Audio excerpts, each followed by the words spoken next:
नमस्कार, आप देख रहे हैं महानगर समाचार। मैं हूं आपके साथ श्वेता। तो चलिए रुक करते हैं आज की बड़ी और प्रमुख खबर पर। साथियों, इन लोगों ने जब जनादेश चुराकर सरकार बनाई, मैं महाराष्ट्र की बात कर रहा हूं, जनादेश को चुराकर सरकार बनाई तो विकास कार्यों से भी अपनी दुश्मनी निकाली। बुलेट ट्रेन का काम हो, मुंबई मेट्रो का काम हो, डेडिकेटेड फ्रेट कॉरिडोर हो, जेएनपीटी में कंटेनर टर्मिनल का काम हो, मुंबई से जुड़े हर बड़े प्रोजेक्ट को इन्होंने लटकाया, अटकाया और भटकाया। ये मुंबई के लोगों से दुश्मनी निकाल रहे थे। साथियों, मोदी का एक महत्वपूर्ण संकल्प है। मोदी मुंबई को उसका हक लौटाने के लिए आया है।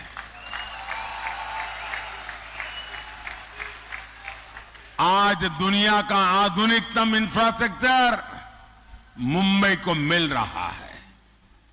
आज यहां अटल सेतु है, मुंबई मेट्रो का विस्तार हो रहा है, मुंबई लोकल का आधुनिकीकरण हो रहा है, नवी मुंबई में एयरपोर्ट बन रहा है, वंदे भारत ट्रेनें चल रही हैं और वो दिन दूर नहीं जब देश की पहली बुलेट ट्रेन मुंबई को मिलेगी।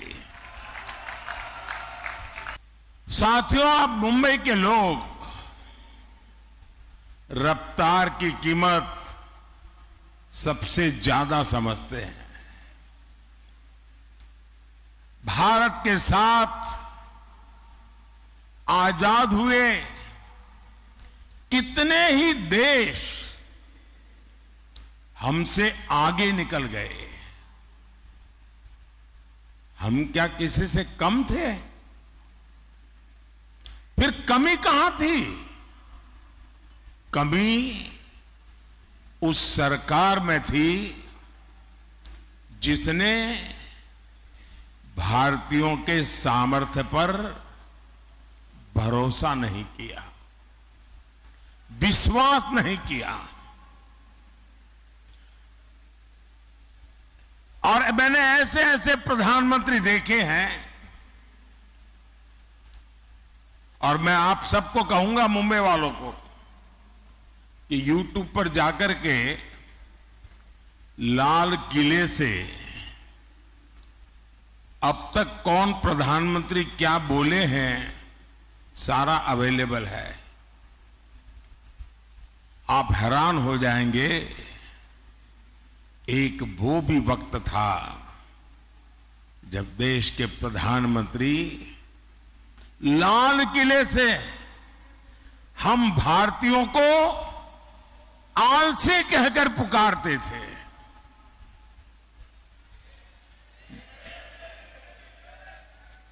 जिन सरकारों की सोच ऐसी रही हो, वो देश को कभी आगे नहीं बढ़ा सकते। मैं आज पूरी गंभीरता से कह रहा हूं, आजादी के बाद गांधी जी की सलाह पर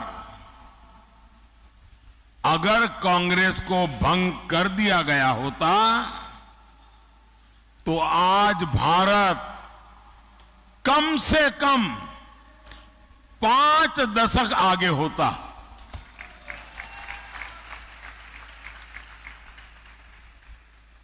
आजादी के बाद भारत की सभी व्यवस्थाओं का जो कांग्रेसीकरण हुआ, उसने देश के 5 दशक बर्बाद किए हैं। साथियों, देश आजाद हुआ तो भारत दुनिया की छठी बड़ी अर्थव्यवस्था था। हम दुनिया में नंबर 6 पर थे और 2014 में जब कांग्रेस गई और हमें जब सत्ता सुपुर्द की, तब देश की अर्थव्यवस्था 6 नंबर से 11 नंबर पहुंच गई थी। ये इन्होंने काम करके गए हैं। और जब से आपने इस सेवक को काम दिया, 10 साल में आज देश दुनिया की 5वें नंबर की आर्थिक ताकत बनकर के खड़ा है।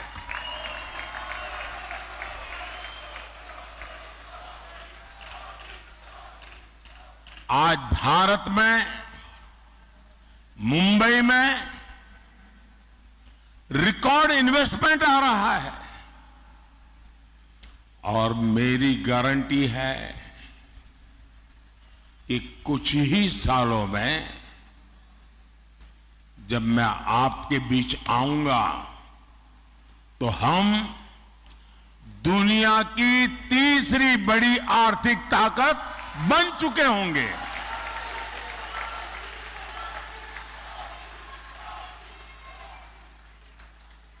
और मैं आपको भी गारंटी देने आया हूं और मैं आपके बच्चों के लिए विश्वास लेकर के आया हूं।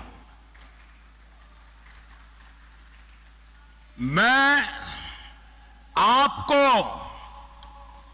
विकसित भारत देकर जाने वाला हूं।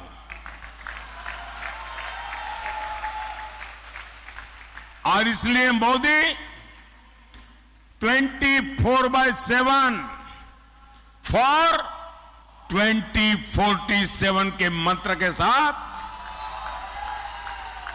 हर पल आपके नाम, हर पल देश के नाम जी जान से जुटा है। साथियों, कुछ लोग कहते हैं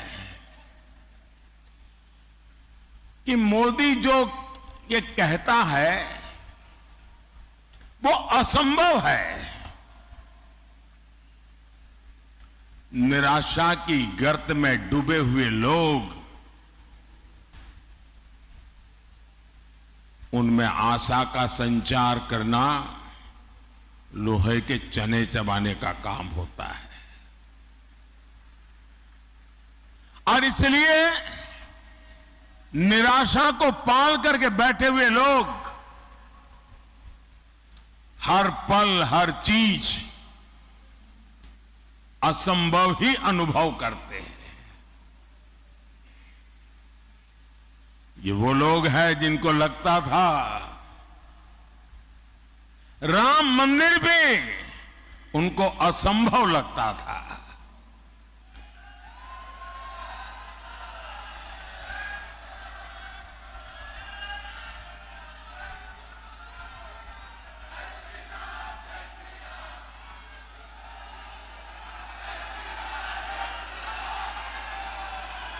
साथियों,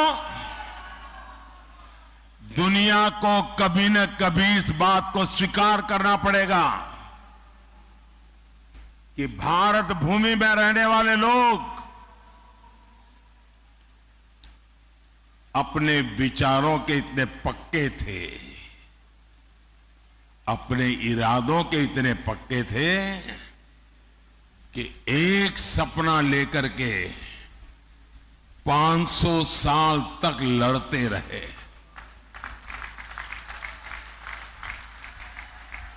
ये छोटा इतिहास नहीं है। 500 साल का अविरत संघर्ष, अनेक पीढ़ियों का संघर्ष, लाखों लोगों का बलिदान और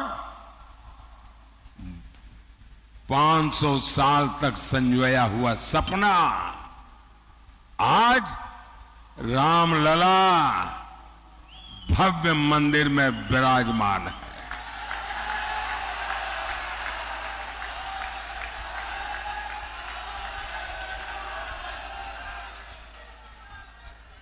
ये निराशा की गर्त में डूबे हुए वो लोग हैं जिनको आर्टिकल 370 का हटना भी असंभव लगता था। आज हमारी आंखों के सामने आर्टिकल 370 की जो दीवार थी ना, उस दीवार को मैंने कब्रिस्तान में गाड़ दिया है।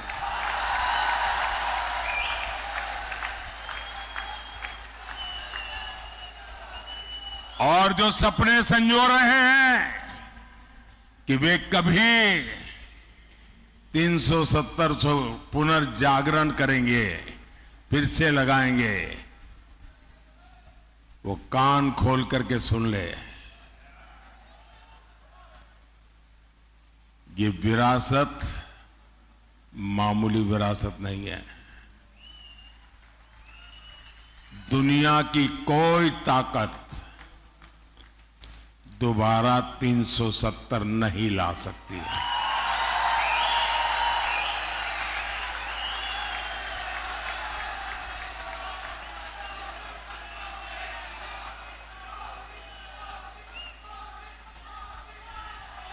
साथियों, हमारा देश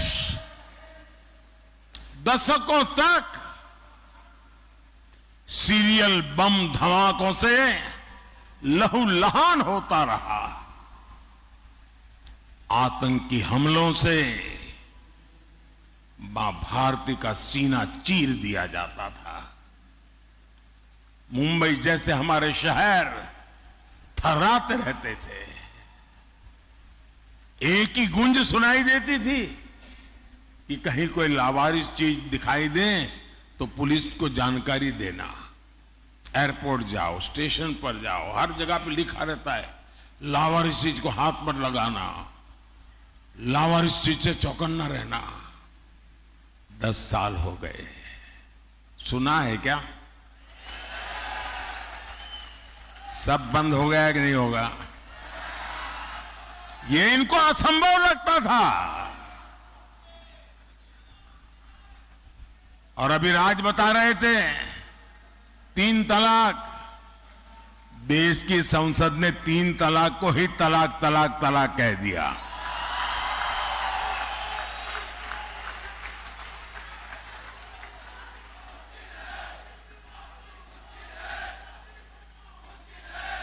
महिलाओं को 33% आरक्षण, 40 साल तक इंतजार करते रहे लोग। संसद में बहस होती थी और जो आज संविधान को सर पर रख करके नाच रहे हैं, उन लोगों ने पार्लियामेंट में 33% आरक्षण के बिल को छीन करके फाड़ दिया था।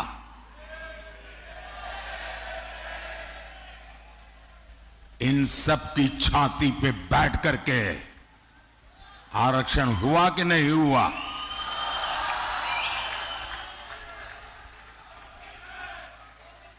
कांग्रेस 60 साल तक कहती रही कि गरीबी हटाएंगे, और इनकी तो फैशन थी।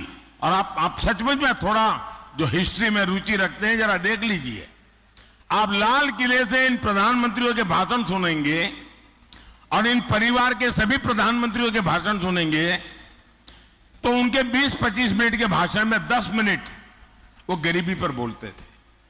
और कोई भी चुनाव का उनका भाषण सुन लीजिए, वो गरीब गरीब गरीब गरीब गरीब गरीब गरीब गरीब गरीब गरीब गरीब गरीब गरीब गरीब गरीब गरीब गरीब गरीब माला ही जपते रहते थे। लोगों की आंख में धूल झोंकते थे और गरीबों को एहसास कराते रहते थे कि तुम तो गरीबी में जीने के लिए ही पैदा हुए हो। इस देश में गरीबी को हटाना असंभव लगता था। भाइयों बहनों, मोदी ने 10 साल में 25 करोड़ लोगों को गरीबी से बाहर निकाल करके दिखा दिया है।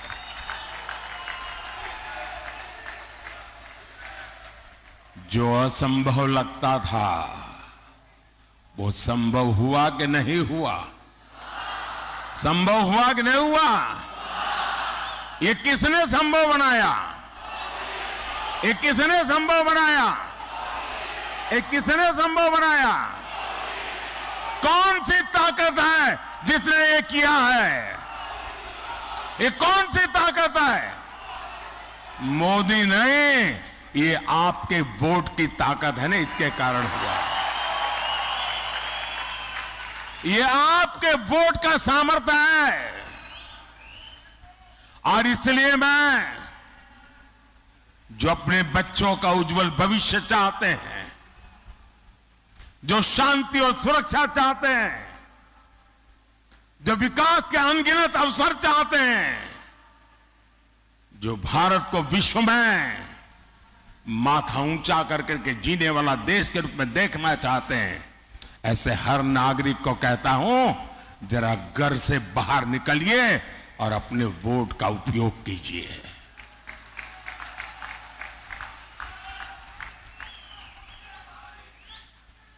और मेरा आपसे आग्रह है, मैं आज मुंबई करके पास आया हूं, आपसे आशीर्वाद मांगने आया हूं। आप रिकॉर्ड तोड़ करके सारा मतदान करके दिखाइए इस बार। और जब मतदान करने के लिए घर से निकले ना, तो याद करना, कभी वो बम धमाके हुआ करते थे, सुबह घर से निकलते थे तो शाम को जिंदा लौटेंगे कि नहीं लौटेंगे इसका कोई विश्वास नहीं था। आज गर्व के साथ आपकी बेटी शाम को आनंद से घर लौट सकती है, ये याद करके जाना। और कमल पे और मेरे साथियों के जो सिंबल है, उन पे अपना बटन दबा करके मोदी को जरा मजबूत कीजिए।